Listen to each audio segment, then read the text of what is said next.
To try to explain the Holy Spirit a bit further, let's go back to our friend, the ancient Greek philosopher Aristotle. According to Aristotle, there has to be a first cause for everything, something that causes but was not caused by anything else. It has always been there, and nobody made it. It just is. It exists. It has being. It is one. And we Christians call that first cause God. Now, for anything to happen and for anything to be created, something more than being is needed. Act means doing something. In some mysterious way, act divides the oneness of the one, since now we have the actor and what is acted upon. We have the doer and the done to.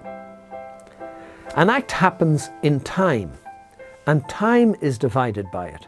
So we have time before the act and the time after the act.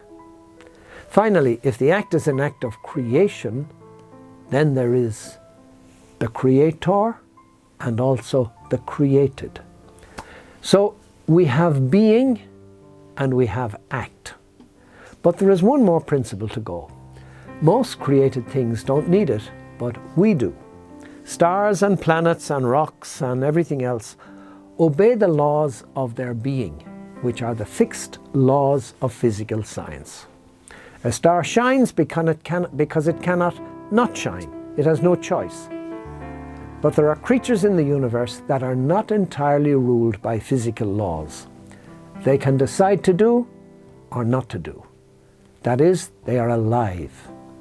I am one of those creatures, and so are you. So life is the third principle. A being that has been given conscious life has a choice. It is able to choose how to act, not always having to obey predefined laws. A clever and perhaps useful way of expressing the difference is to say that a being with conscious life is a being that is capable of saying the word I and meaning it. In a religion that has a personal relationship between creator and created, such a being is also able to say you to its creator. So there are three principles: being, act, and life. What is distinctive is that the threeness is elevated into the threeness of the persons of God. We are able to encounter God in a person-to-person relationship, as Father, and also as Son, and also as Spirit. Any act of creation, for example, you write a novel or a movie, involves three things. The idea, that is the story or the topic of the movie you want to make. For example, a young man is wrongfully accused of crime, so that's the theme, that's the story around, that's the center around which the story is built. And then you have the action. That's how the idea takes shape in terms of the characters he meets up with and the things that happen and so on. The life is what happens when the young man comes alive and starts to think and act for himself.